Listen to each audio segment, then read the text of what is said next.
Hello and welcome back. Today, I'm going to be talking about some video basics that I wish I knew when I first got into video.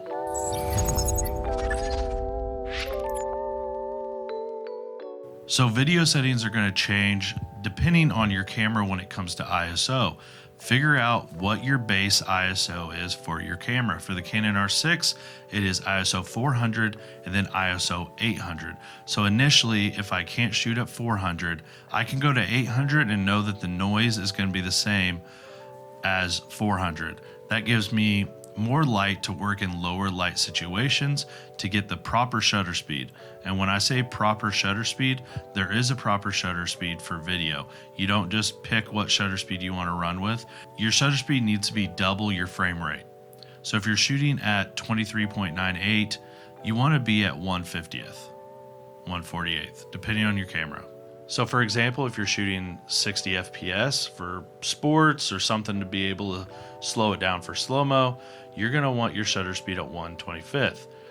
If you're shooting 120 frames per second to do some super slow-mo, you're going to want your shutter speed to be 2/50th, and that will give you the proper shutter for your frame rate so you can slow it down in post if that's what you're going for. Now, there's probably instances where you can go with a slower shutter or a faster shutter, but it's not going to look natural and it's not going to work properly when you go to slow it down, or it's just going to look weird when you do it on the playback because it's going to either be undercranked or overcranked. Also, another tip that I wish I knew was setting the white balance properly for your scene. Even if you're shooting raw, or at least in my instances, if I'm shooting Canon log, having the white balance set properly before you shoot has helped a lot when it comes to color correction and color grading in post. Also, understanding the lens that you have.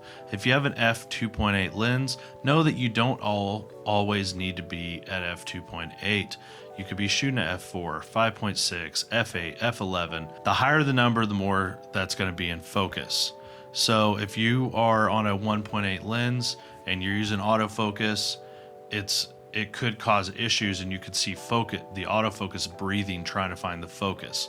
So that could be distracting in your footage. So keep that in mind as well when it comes to using autofocus. Maybe closing it down to like f8, you're gonna have a lot more in focus and you're not gonna deal with that autofocus breathing look on your footage. So that might come in handy if you're trying to shoot something that's moving fast like an athlete. So with some of these tips, I was talking about having the proper shutter speed and stuff. You're going to find out that your exposure might be very, very bright if you're shooting out in sunlight and your shutter speed is only at 1/50th or 1/125th. And that's where a ND filter will come in handy, or a variable ND filter that will allow you to cut some of the light that's coming into your lens, but also keep the proper settings that you need for the video that you're shooting. An ND filter will also help with keeping the highlights and the shadows proper. I guess more with the highlights, it's going to allow you to keep the blue skies in frame, but also have your subject exposed properly.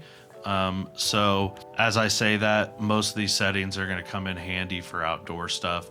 I don't do a lot of indoor shooting except for this stuff, and I'm literally just throwing a light up and sitting in my office. So I don't know much about the studio lighting setups and settings for that, but for at least basics, these are some of the things that I've learned with just kind of shooting video over the years for marketing agencies and for my full-time jobs and some freelance stuff. So if you have any questions, put them down in the comments below. I'd appreciate it if you'd like and subscribe, and I'll see you guys next time.